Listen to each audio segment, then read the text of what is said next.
Yo, what's up mga bossing? So, panoorin natin si Kamote Girl. Hindi, yung nag-viral ngayon na motovlogger, si Kamote Girl. So, ito. You tell me. Panoorin natin. Alam mo, lubok-lubok yung daan. Anong nangyari? Bakit nga ba? Ito na mamakyo. Bakit nga ba? Yes. Hindi niya alam na mayaman pala yung lalaki.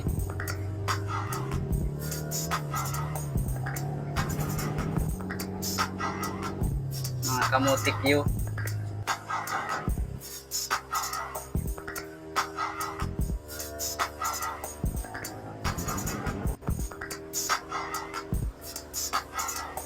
Yan yung una nilang unang senaryo. Mas overtake ka ng girls. Isang motovlogger na kamote.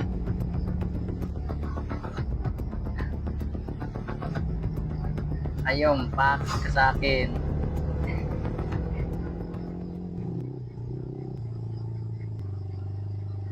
Kamusta? Very good. You tell me. Good.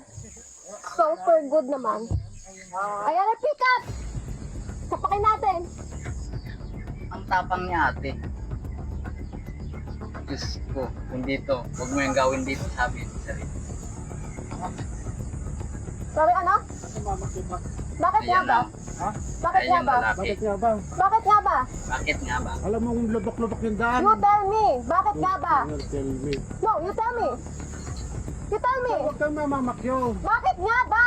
You tell me. Ginagit-git nyo kasi. May Siya side pa yung mirror ka, ako wala. Hindi ka gumagamit side mirror mo? Tama na. Huwag ka nun na. Ikaw ang wag ganon. You use your side mirror. Tsaka inapresyo pa yung galit. Sa balita ko, sinuspended to ng ng LTO, yung lisensya niya. Norin natin. Kung ganyang kata, sira ulo. Oh, pwede mo nga fucking plate number yan. Sorry po. Maris ka. Marami Ay, God, si ng Ote, ang init dito sa Pilipinas. pichat. Tang ina mo, bababaan mo pa ako gago. Oo.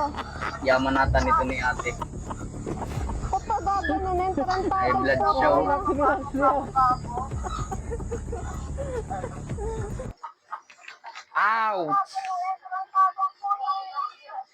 Gusto mo padali ang buhay ng isang kamote girl. Ay, nako talaga.